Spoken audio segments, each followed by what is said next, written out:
Hi, everyone. I'm Benjamin Singer, and this is Katie Fahey. Welcome to Behind the Ballot. We're the co founders of the National Respect Voters Coalition, the only cross partisan national coalition focused on defending, strengthening, expanding, and using the ballot initiative process to improve American democracy and government. Behind the Ballot is our podcast about democracy reform on a local, state, and national level. We've seen injustice in how our democracy works, and we've ran successful ballot initiatives at state and local levels to reform and improve democracy in areas close to us. I'm the executive director of The People, a nonpartisan organization that gathers and enables everyday Americans to find common ground and take action together to create a government that is truly for, by, and of the people. Awesome. Thanks, Katie. And I'm the CEO of Show Me Integrity, a cross partisan organization based in Missouri, working to create a more ethical, accountable, and representative government at federal, state, and local levels. Less than 2 years ago, I reached out to Katie here and Brittany Buford and their organizations to coordinate a bolder response to politicians' attacks on direct democracy itself. The Citizen Ballot Initiative process, which is our greatest tool to fix the broken structures of government. Today, I'm excited to share that several of our coalition partners are now running proactive ballot initiatives to save this freedom and ban politicians from attacking the will of the people. We're thrilled to be joined today by Kent Thiry, one of the most prolific national leaders at using ballot initiatives to achieve a more representative democracy. Welcome, Kent. Thank you, Benjamin, and thank you, Katie. It's great to see you guys again. Yes, love to see it. Kent and I actually got to meet during we were both in the midst of redistricting reform in 2018 and running campaigns at the same time. And even though completely different states, Michigan and Colorado, like faced many similar obstacles, but also like seeing millions of people who just want a democracy that works for them and is accountable to them. So glad to be connected again. Amen. Amen. That's Yeah, I, Kent, I, we're I was just going to say that's awesome because I was also working as the communications director for the redistricting initiative in Missouri that same cycle. So I can't believe we didn't connect these dots until now. oh my gosh, that's true. Yeah, we did it. At that Um, at that time, I was just focused on Colorado and resisting the urge to do stuff nationally because of how difficult and burdensome it is. And of Mhm. course, within about 6 months after winning that one, I got sucked into the vortex of national reform. I think we all did. Is it just something about the initiative process that makes that happen? You're like, oh, democracy feels great when it's working how it should. We should get more of this. Yes, it's so fundamental. It's so purely representative of American philosophy, and it's so damn important. Exactly. I think especially now more than ever. And as we look at even the national conversation happening right now around gerrymandering and redistricting, like again, you know, people actually being able to say what they want and be the deciders of our elections is more relevant than ever. Um, and Kent, so like I know your redistricting story, obviously. But could you start off with just giving us more info on you and your background, your professional background, but also how you came to politics and specifically democracy reform? What ended up feeling appealing to you around that? Well, professionally, I was a Fortune 500 CEO of a healthcare company. We had about 70,000 people in 13 states, and I started working on democracy things while I was a CEO. In fact, it was back, I'm an old poli-sci history major, and so Oh, I I love that. I didn't know that. That's yeah, great. I have a deep love for democracy and also a deep sense of the fragility of democracy if you look through history. And Ronald Reagan talked about how we are always just one generation away from losing our freedom. And that's why every generation must fight to sustain freedom, which he would define as including rule of law, so that none of us are ever left being the ones that are telling our grandkids about the good old days when American men and women were free and had a real democracy. And so I go way back. And so for 30 years, I watched like a slow motion car wreck, our democracy begin to deteriorate because of gerrymandering, because of closed primaries, because of partisan primaries, etc. And in 2006, I was the co-author of the California Redistricting Commission, where everybody thought I was a joke. I know, Katie, you experienced a bunch of this, that it was not ever politically feasible that we would get it done.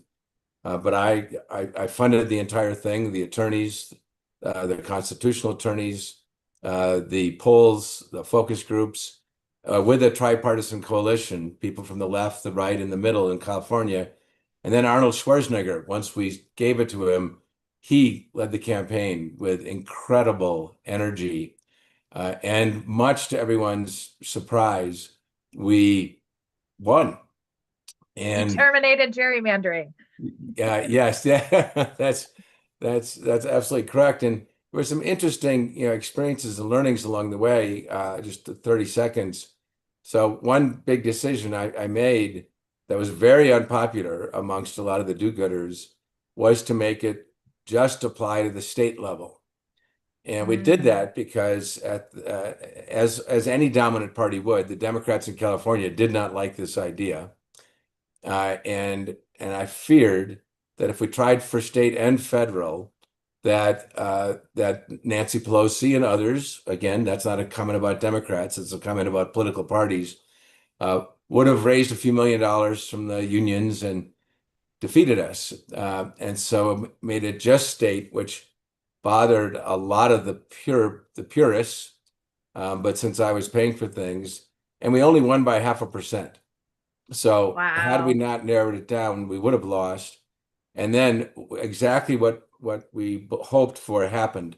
It was so popular that very shortly thereafter, it was approved to apply the same system to the federal election. And so gerrymandering was outlawed.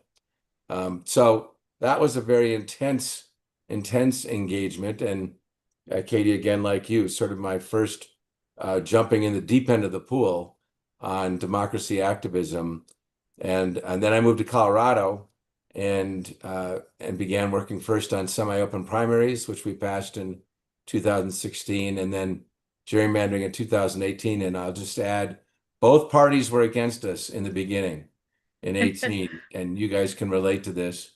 But we built such a coalition of good Americans from the left, right, and center that we blew them off, or blew them away, actually. We didn't blow them off.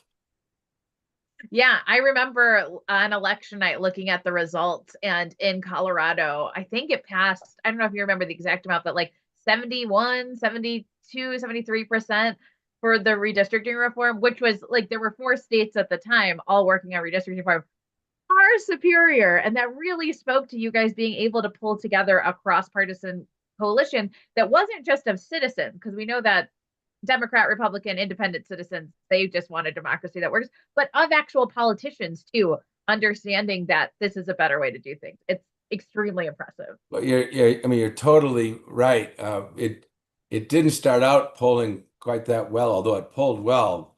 But we all know that in ballot initiatives, you tend to lose support over time once you're subject to attack. That people lean towards no for good reasons. They care about their democracy and they respect it and they're conservative around it.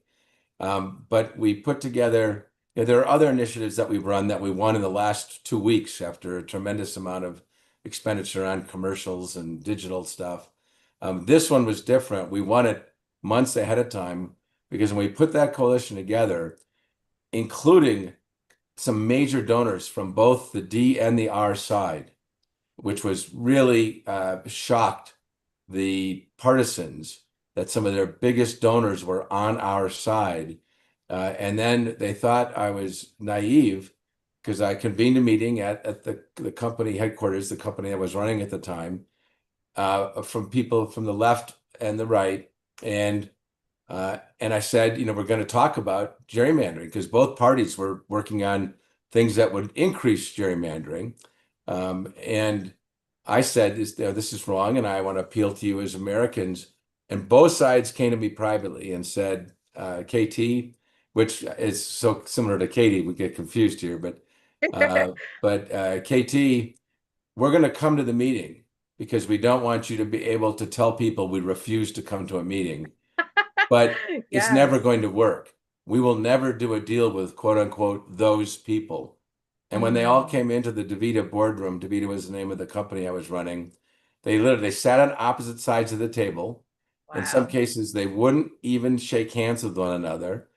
In some reasons, in some cases they had never met, but they knew they hated the other person, even though Ugh. they had never met. And I kicked it off by just saying, okay, I'm here I've been an independent most of my adult life. I'm here as an American. I'm here as a believer in democracy. And we are going to find out who else is an American who believes in democracy and who instead puts party first. And it was very uncomfortable, a lot of skepticism. The first couple meetings were very stiff, but then people started saying, oh, this paragraph that you're working on in yours, we thought was evil. Now that we understand it, we actually agree. And oh, if you're willing to give that up, we're willing to give this up. And within about 2 weeks, if you walked into the room, you in some cases would have a hard time figuring out who was who. The negotiations took 12 weeks. Each side, the people who were participating would run back to the parties and the attorneys and increasingly say, whoa, this is getting quite serious. But everybody's at the table and everybody's being smart. We can't trick the other side. And we do have some momentum, and this, kind of feels good. Kind of feels good to fight for America, not a party. And so after 12 weeks, it was done. This from Wow. scratch document, hundreds of hours of negotiating with little subgroups, and then went to the legislature, which had originally every intention to crush us. We almost weren't going to go, but then I said, well, we got to go, and they'll turn us down, and we'll be able to use that against them in the initiative process, the fact that they wouldn't even consider it. Instead, they saw the list of endorsees. And so like they would call Katie Fahey and say, Katie, you do not have your signature on the same thing as Benjamin Singer. And Right. you would say, yes, I do. And we agree. Wow. And actually he's not such a disgusting guy. And then the people that Benjamin would go to say, Benjamin, you did not sign on to legislation that Katie Fahey was a part of. And so that both parties flipped, and it ended up passing both chambers, both parties unanimously, because just like what you guys have done in your states, the people spoke. The people spoke strongly and clearly, give us our democracy back. I love that. That's amazing. That's an incredible story. And for those of us here, who work on ballot initiatives, I think backing up for a second, it seems like we have a sort of similar path in terms of we care about democracy generally. We see it going downhill. There's maybe one issue we seize onto that's most exciting to us, whether that's open primaries or gerrymandering or money in politics. But once we work on it, we can see that it works. We realize so much more is possible. And because we're working in politics and society, like we have to go where the momentum is and seize that opportunity. And for me, money in politics and Lawrence Lessig, I worked for Larry, and that was sort of one of my early entrees, but then getting to work on Clean Missouri and statewide redistricting, and then later running a local initiative where we passed nonpartisan primaries and approval voting in St. Louis. You see how important it is to see where those people are lining up. Like you said, those strange bedfellows, where that momentum is, and trying to use the art of the possible, as they say. So Catherine Gale talks about how, and Michael Porter, there's two currencies in democracy, money and votes. But for those of us who work on ballot initiatives, there's also signatures to qualify for the ballot. And the story you just told, you were able to avoid gathering signatures. You maybe had the threat that, hey, if you don't pass this, we're going to pass something by ballot initiative, and maybe it's going to be something you don't like quite as much. But tell us about how, once you ran your first initiative, gathering signatures, qualifying for the ballot, using that whole process. It's been some time since the first time you did it. What did that look like, and how do you feel like the ballot initiative process has changed, if at all, since that? Yeah, it's scary because the party's ever resourceful in their never-ending quest for power are, as you guys know, attacking us in so many places in so many ways. And the signature gathering is one of their favorite weapons, where the requirements increase, where there's restrictions on using out-of-state workers, which then drives up expense, with having to go to every single county with onerous requirements. And it's always difficult because on the surface, you can say things which are quite sensible, that you don't want to make it too easy to put initiatives on a ballot.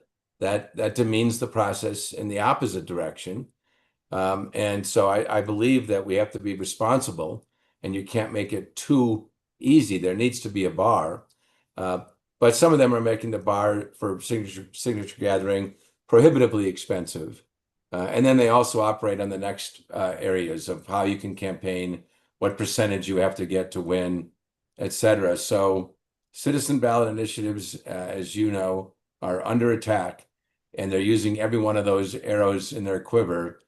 And I've run 10 initiatives over time, 9 of them victories, and then been involved in about 10 more through my work in Unite America, that we are now under attack. The citizens' right to do ballot initiatives is under more pressure than any time that I can think of in the last 20 years.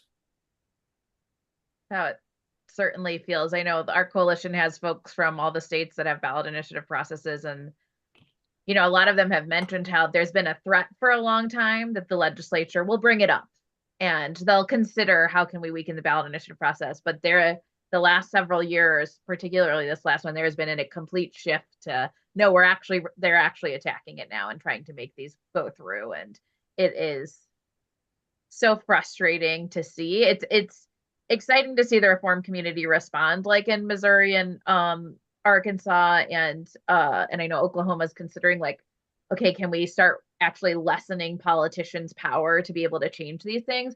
But still, it's like when you're even just having to fight for the basic right, you can't be using it to proactively be fixing the rest of democracy. It just adds more time to being able to see actual real change, and it's very frustrating. It's so fundamental. Each of us has a vascular system in our body. Yeah, our heart pumps out blood, and our vascular system takes it throughout the body, allowing everything else to work and stay fresh. And our election systems are the vascular system of a democracy, with the heart being legislatures pumping out legislation and participative democracy that spread throughout the land. Well, once you take away citizen ballot initiatives, it's like eliminating a major artery, where the entire body is now more vulnerable and not as vibrant, and then often can lead to a heart attack in the body and a democracy attack in the world that we live in. And so it is such a fundamental part of basic electoral health and democracy credibility, and people kind of underestimate it because, in part, what you said, Benjamin, one of the best things about citizen ballot initiatives is how they force legislatures to be more reasonable because of the potential of doing it, and that has immense value that is under attack. Yeah. Absolutely. And I'll pass it over to you, Katie, in a second. But for folks who don't know how serious this crisis is when it comes to ballot initiatives, in addition to the states, that Kent and Katie have mentioned, it was on the ballot. The legislature put a tax on the ballot in Arizona, in North Dakota, that would have made it nearly impossible, if not impossible, to use the citizen initiative process. In Arkansas, the legislature has passed laws that have made it impossible, and advocates there are suing, and they feel good about their legal path to getting some of those laws thrown out or changed. Oklahoma and other places. I mean, in Mississippi and in Illinois, the powers that be have been able to use the levers of power of legislative inaction or getting things thrown out in court because of the political influence they have at the court level, to the point where those states that were intended to have an initiative process that was created through the reform era of this ability of the people to have a check on government and on politicians, basically is non-usable. And we continue to move that way, to have this freedom of the people to self-govern stripped away if we don't really step up and do something serious and that's why the Respect Voters Coalition is going on offense, and saying, no, we're going to use the initiative process while we still have it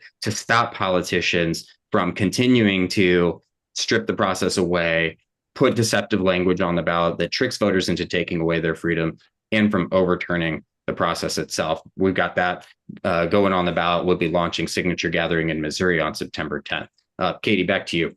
Yeah, and Kent, so we know that you care about the ballot initiative process, but also obviously this democracy reform movement in general, opening the primaries. What are you currently supporting, whether in Colorado specifically or across the country? Can you tell us about kind of your vision on what feels important right now, and also if there's anything else you wish was happening that or that you're hoping will continue to gain momentum?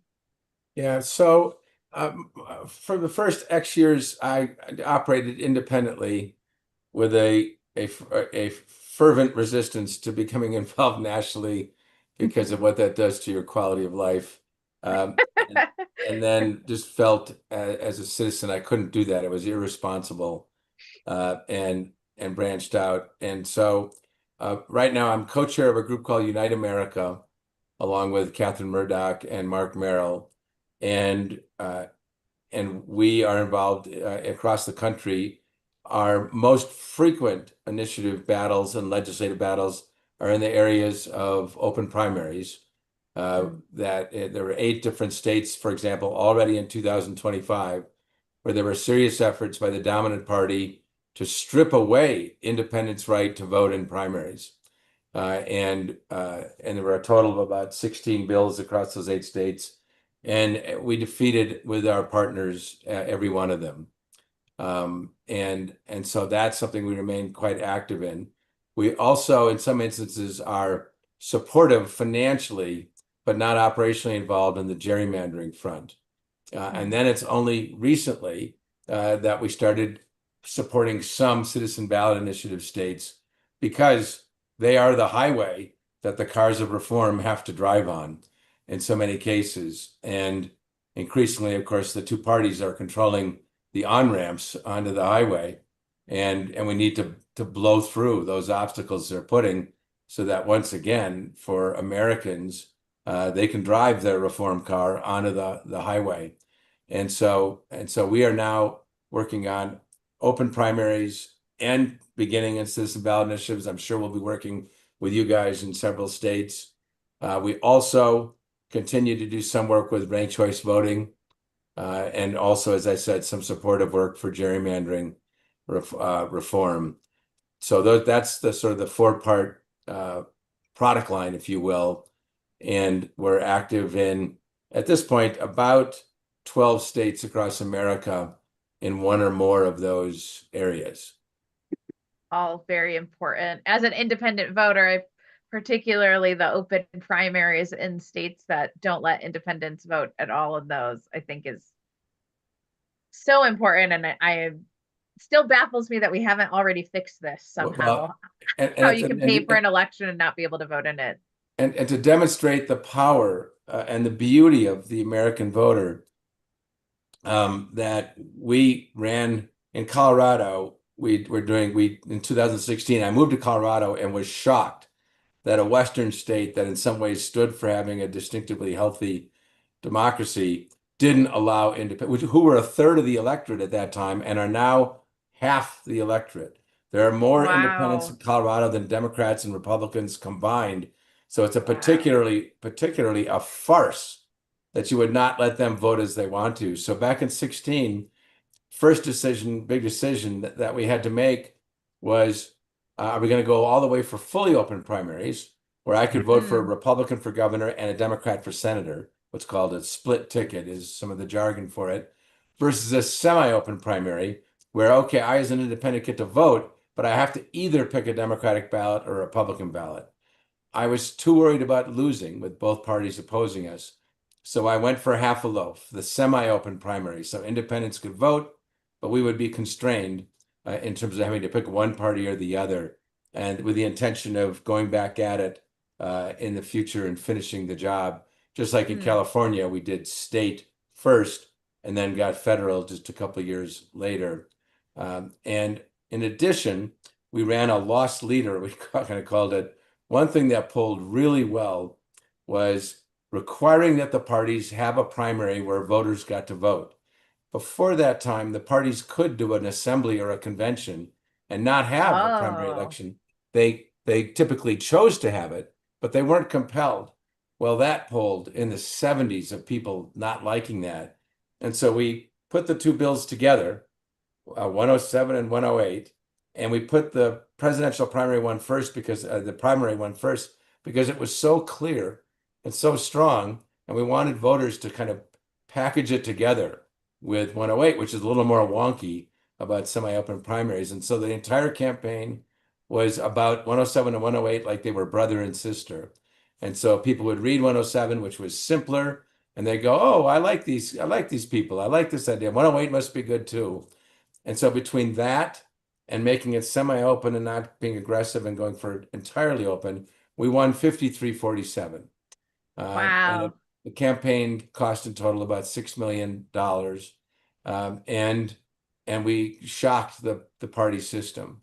And then we are going to go out there again, maybe as early as 26 or 28, with pursuing now the fully open primary. So I, as a Colorado independent voter who's paying for the election, as you pointed out, can vote for any damn person I want. Yes. Independent of party. And so who I want for governor might be very different than my county commissioner. It's like a very real possibility that I experience every time I go to the primary election. And it's so frustrating. And it also liberates people that are running for office to appeal to the entire electorate. Right now, as we all know, the system forces candidates or elected officials who want to be reelected, it forces them to have to constantly market themselves to a minority of the overall population instead of representing the entire electorate, obviously with a skew towards left or right, but you in fact represent all the people. And maybe you have one position that's unpopular in your party. Well, you can still vote your conscience because you can be supported by the independents from the other side, as well as maybe even some partisans from the other side. Although in our open primary system, partisans have to vote within their own primary. And so it's a gift to the candidates and to the electeds, because suddenly they can, what do you know, that old quaint concept of actually represent a majority of the people. Wow, what an interesting idea. Right.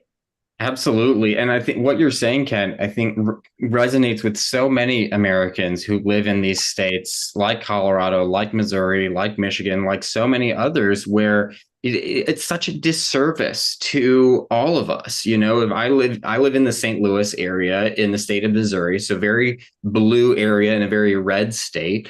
And because you constantly have to decide, do I want to have a voice in who represents my local area, or do I want to have a voice in who represents the state? Because the primary is the ball game these days in an area of increasingly toxic partisanship.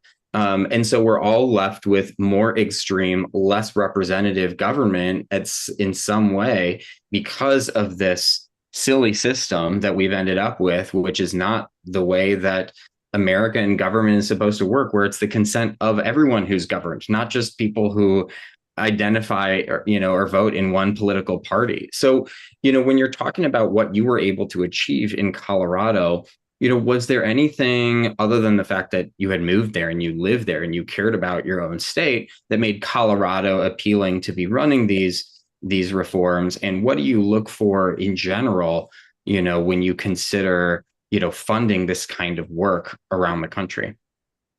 Yeah, originally, X years ago, I would have just said you look for the states that uh, that have a fair amount of independent voters.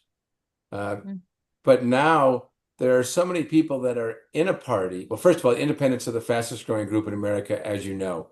So that continues to be one of the first filters. But now there are so many partisans on each side who are worried about democracy that no longer do you have to just look at who the independents are. And so those are the immediate filters. And then we look at, of course, how restrictive are the laws? How many landmines do they put in our way that become cumulatively quite expensive to work your way around? And so those are the primary filters we use. And then also, in what states would victory make the most difference? And that's its own calculus. But to give an example of how beautifully fluid American voters are, in Colorado, we passed semi-open primaries. In 2018, the independents, which at that time were up to about 36% of the electorate, 74% chose a Democratic ballot because they had to choose one or the other. 74%. The focus groups and exit polling was very clear. It was in Colorado an anti-Trump backlash. And that they didn't want anything to do with the Republican Party because they didn't like Trump. 2 years later, same state, no big tsunami of change in any respect. That number went down from 74 to 44. It Wow. plummeted. Now, why did that happen? It did not happen because suddenly Republicans were immensely more popular. It happened because our beautiful independent voters actually think and listen I was way gonna say more. independents do exist. The amount of Way, people who say they aren't real. We are real. way more than politicians realize. And the reason they flipped is on the Democratic side, like in most states, 80 to 90% of the races were already determined. Meaning, it's all the Democrat dominated districts, and then there was one viable candidate, which is true in 80% of American states now. That roughly speaking, 85% of districts are either dominantly blue or red, one or the other. And then you might go, oh my God, that's terrible because it permanently disenfranchises that minority of voters. They will never cast a meaningful vote in a legislative election in their adult life. Well, that's by itself nefarious. But then you might hope, well, okay, so it's not so competitive across the parties, but boy, that dominant party must have one hell of a competitive primary.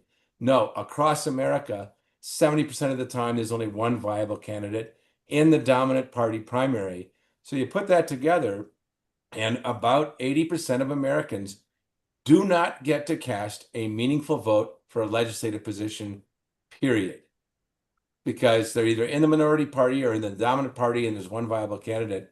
And which is why, now we still, Colorado, like so many states, you get 70% turnout in the general, but you have 20% turnout in the primary, which is where the only remaining action is. And so in our state, it moved from 74 down to 44 without anybody coming in writing big checks, because on the Democratic side, there were virtually no competitive races. On the Republican side, there were 6 races where there were battles between traditional Republicans who supported the integrity of the last election versus election denying Republicans. So a stark contrast. That is why thousands and thousands and thousands of wonderful American independent voters changed which ballot they asked for. And in this particular case, all 6 traditional Republicans that were supporting the integrity of the prior election won. And so that's how wonderful, just like what happened in Michigan, that's how wonderful American voters are when you give them access to the highway. Exactly. Completely agree. So Ken, in this time where we're seeing independence on the rise, I think I've got like a two-parter, essentially. I mean, do you think that Americans are still interested in democracy reform? Is that still resonating with people? Do they want to, are they giving up on our way of government? And what does that mean and what does that look like? And the other piece of information I want to tie with that, particularly for folks who tune in to a podcast like this, in 2024, there were a lot of ballot initiatives for reform that were ran, and a lot of them weren't successful. So what can we take from that and this timing in our country and apply towards 2026, 2028, as we look at kind of the next couple of cycles of hopefully, I guess from my personally, hopefully more reform happening. Right. I'm going to do the second one first. Sure. We at Unite America are assiduously nonpartisan, absolutely nonpartisan. But we ran stuff in 9 states last year. It was our biggest ever, and we lost more than we won. We basically won 3 and lost 6, and of the most important 4, we won 1 and lost 3. So it was a brutal year. Up until that point, I personally was 8 out of 9, and so it was. And we raised a lot of money from wonderful Americans, and we got so close. The other 3 big ones I mentioned, there were 4 that were big. We lost by 2.5, by 1.5, and by 1. So we were within Wow, it's X thousand heartbreaking. votes of changing the national conversation around how to do elections. But being close is only good in with hand grenades and horseshoes. And so we lost. And it was very clear we lost because we took a huge gamble and went for a relatively complicated reform, which is to say we went for opening up primaries to everyone, all candidate primaries, everyone on the same ballot. Step 2, having the top 4 advance, which is quite a novel concept, but very powerful for re-empowering the middle. And then 3rd, ranked choice voting in the general. And we just because we decided to go early because of what was happening in America, and we went aggressively because of what was happening in America, we basically put too many trucks on the bridge and got almost all the way across, but lost. And so we'll be back with all of those ideas, but we won't be back anytime soon and putting all 3 of them together unless the state is particularly ripe for change. So 24 was a tough year, where we emerged with some scars and some expensive learnings, and yet we persevere. The complexity was what killed us. I was gonna say, is your key takeaway kind of like it was a little too much? And we also, which we don't want to change. There's some things we'll change in terms of complexity. We have a rule in our campaigns: we don't lie. And that sounds almost ridiculous, but it actually is very important. For political campaigns, it's super novel. Because both parties lied indiscriminately. And so you just have to get used to that. And we need more of our groups to do what we did after that. We had a number of, in our state, Democrats are the dominant party, and the legislature is no longer representative of our state. It's the progressives who deserve their proportional vote have a disproportionate vote, and they're ruthless with it. So our legislature, which happens to be blue, but the same thing could be said about the red ones, is no longer really representing the state. And so we, after they did some dirty deeds to contribute to our being defeated, we went ahead and raised $1.5 million that we put to work in the primaries specifically for candidates who were reasonable, governance-oriented candidates. They didn't have to support our initiative, but they had to be about being willing to cross the aisle. And what we always say is, we do not expect all elected officials to operate in the middle. We don't mind there being liberals and conservatives. We, in fact, love it. But we want them to meet in the middle when common sense dictates. And that's the part that's gone. And we think it's our responsibility, Katie and Benjamin and our team, to activate Americans who are increasingly pessimistic and worried. And that's a necessary phase to go through. But then you have to reemerge like the 7 stages of grief. And after that pessimism and worry, you have to get to anger. And anger for asserting our rights. It's our damn democracy. It's not theirs. It's ours, and we want it back. and we need to get out there to voters and see that they have a vehicle for pragmatic impact. It's so true. You know, this has been the big challenge for our movement for a long time, which is growing thanks to the efforts of you and others. But, you know, you look at the polling, 80-90% of people agree on these problems, but also don't think that change is possible because they don't know about this ballot initiative process or they don't know about these solutions. And thanks to the work of yourself and Unite America and many others, you know, more people learned about these things last election cycle, even in those ones that were, you know, close but no cigar. And it's a great opportunity. And when voters see that there's a solution and they see they can get involved, they can gather signatures, they can vote. More times than not, they're going to support reform. You know, I'm sure you're loving that you got into the national space that really hurt your win record, but you know, like I love the Unite America research team too, because I remember meeting with them in the after the 2024 election, and they were taking a real look at what are some other options that are available that might be a little simpler, like in St. Louis, where we created an open top two system where you get to vote for all the candidates you like using approval voting, and just the top two go to the general election, which people are used to that idea of top two elections.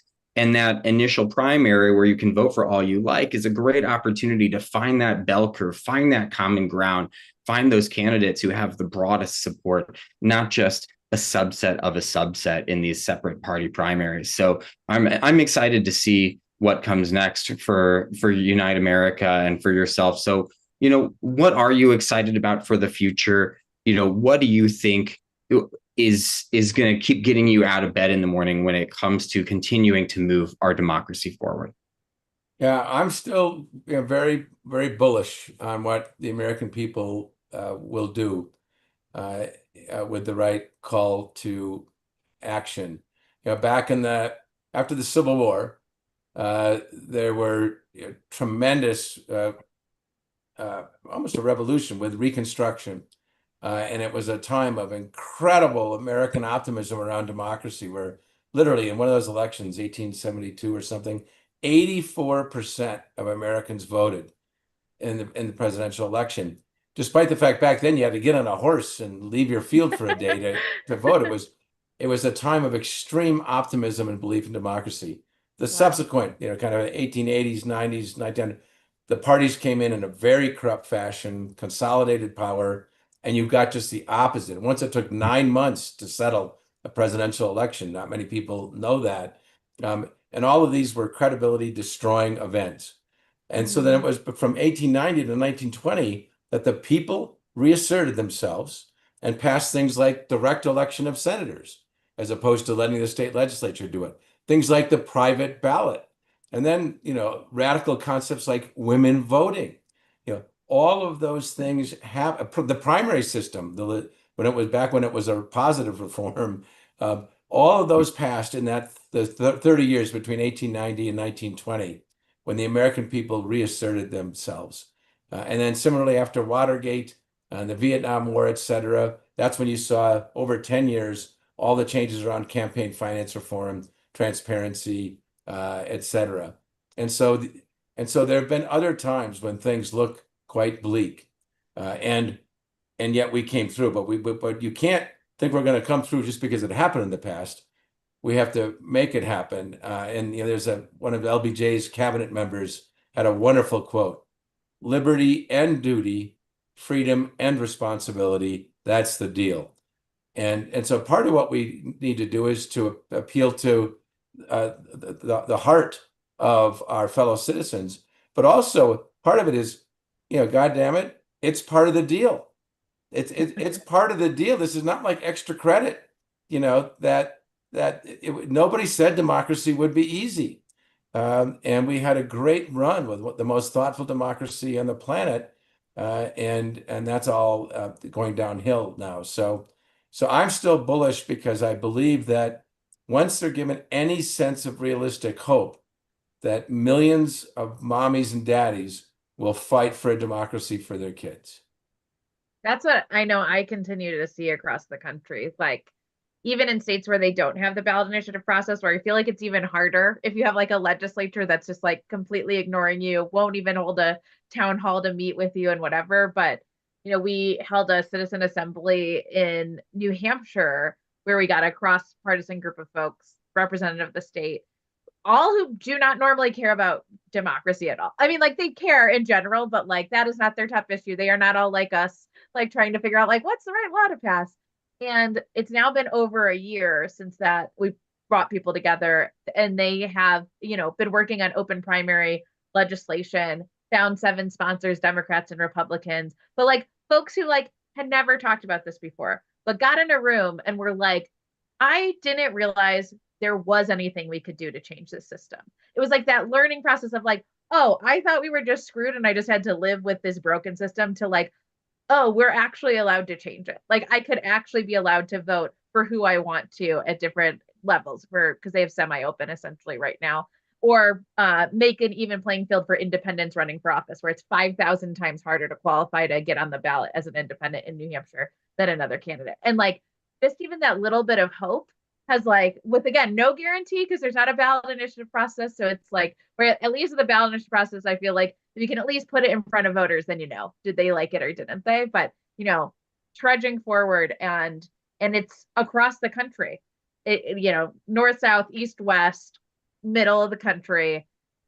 Americans, I think, are willing to put in the creativity, the sweat equity, the just time to try and create something better. But there's that missing piece, I think, too, of understanding what is possible. And what we get a lot of are politicians saying, oh, just vote for me, the other party's evil. But that is not the only acceptable thing that we can do. There's a lot more that we can do. Well, and just very quickly, separate from all that beautiful, the grassroots activism through individual energy, money matters too. Even after a tough Totally. 2024, we're well on our way that we'll raise $40 million this year. And so the good news is that there are well-to-do Americans who have thrived economically and feel some sense of obligation to give some of that money back in the form of defending the system that enabled them to make that money in the first place. And so I don't want our voters out there to just think that they got to, scrape things together and operate without any money. No, once you create some citizen momentum, there are people of means who will come in and put millions of dollars in with joy, with a sense of fulfillment that they're getting to pay back that which they benefited from. And so I don't want all of the wonderful citizens out there to think that they're going into a gunfight with a knife. In many states, we can go into a gunfight with a gun. I think that's really important. Yeah. Yeah. I mean, Colorado has been so lucky to have you, Kent, and our country as well. How do we find more Kent Thirys, in places like Missouri, where we've got 3,000 citizens who stepped up and said, yes, I will gather signatures to stop politicians from overturning the will of the people. How do we find the Kent Thirys of Missouri and the rest of the country who are willing to step up, use your bully pulpit and your money to advocate and say, we have to protect and strengthen our democracy? What are some tips you have for us? Well, first of all, you want to find people who are much better than a Kent Thiry. So you gotta set your sights much higher. And then second, I do believe when you present with coherence, the fact that, okay, these are the victories we've had, these are the defeats we've suffered, this is the impact the victories have had, all of which exists, and organizations like yours and ours will help people. Then you can take that to someone with means and say, because they don't want to just throw their money away with, the road to hell is paved with good intentions. They want to have impact.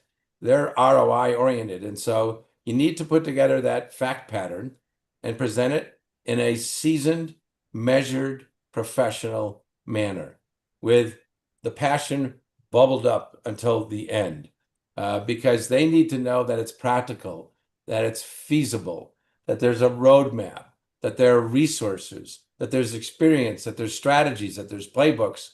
They need to see that they're tapping into an existing movement that has a lot of hard-earned scars and a lot of hard-earned victories that have moved the dial.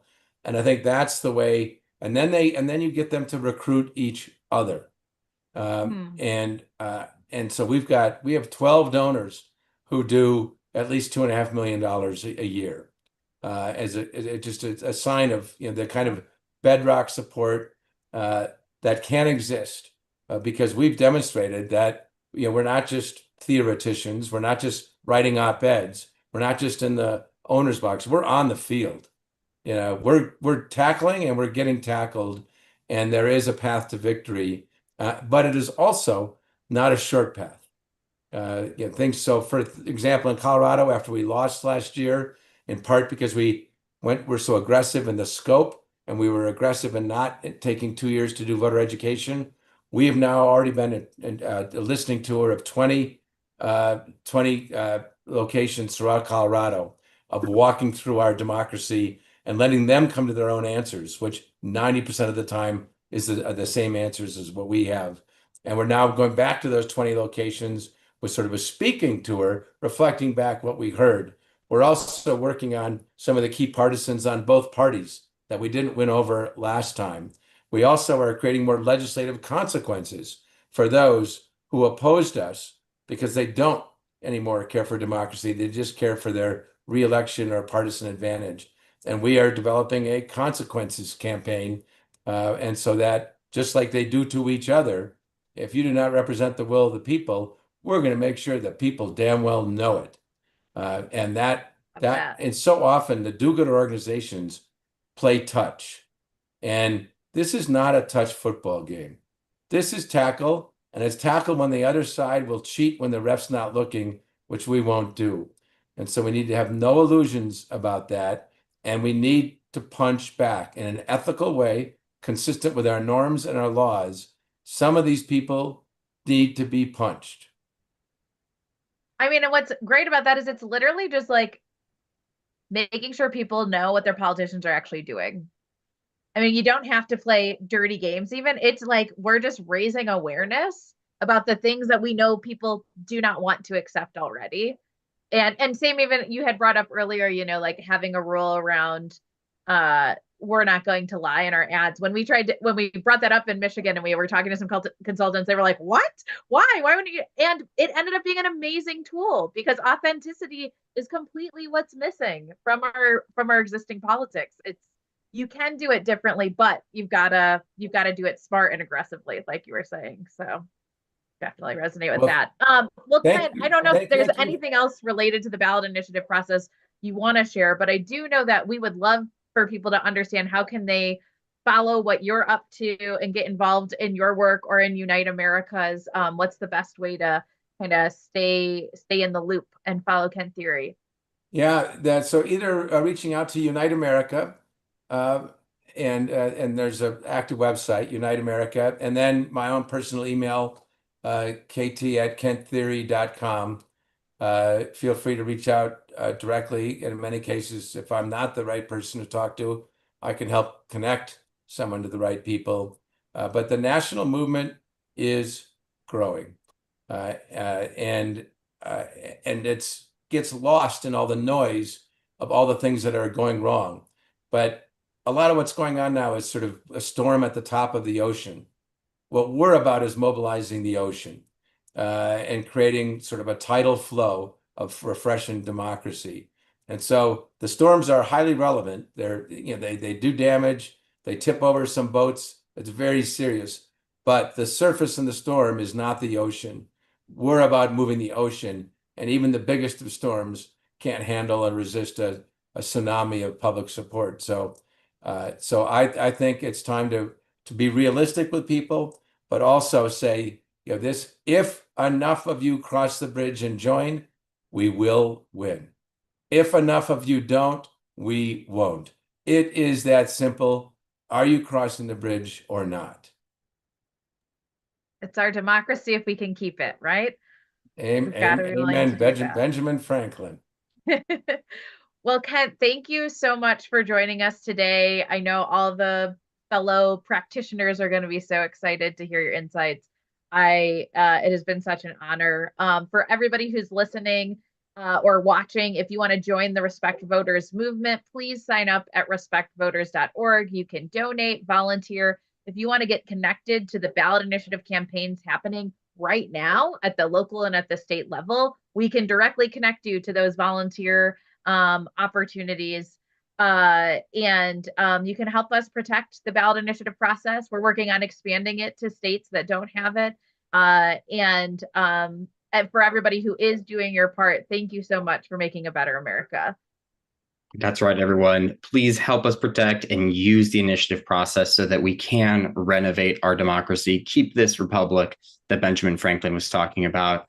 The Respect Voters Coalition is growing fast. We are going bolder than ever, and we're going to rack up some really exciting wins that take our democracy forward this election cycle. We're excited for the road ahead together, and we're going to achieve a better democracy. So signing off, this is Benjamin Singer. And I'm Katie Fahey. Thank you for tuning in to Behind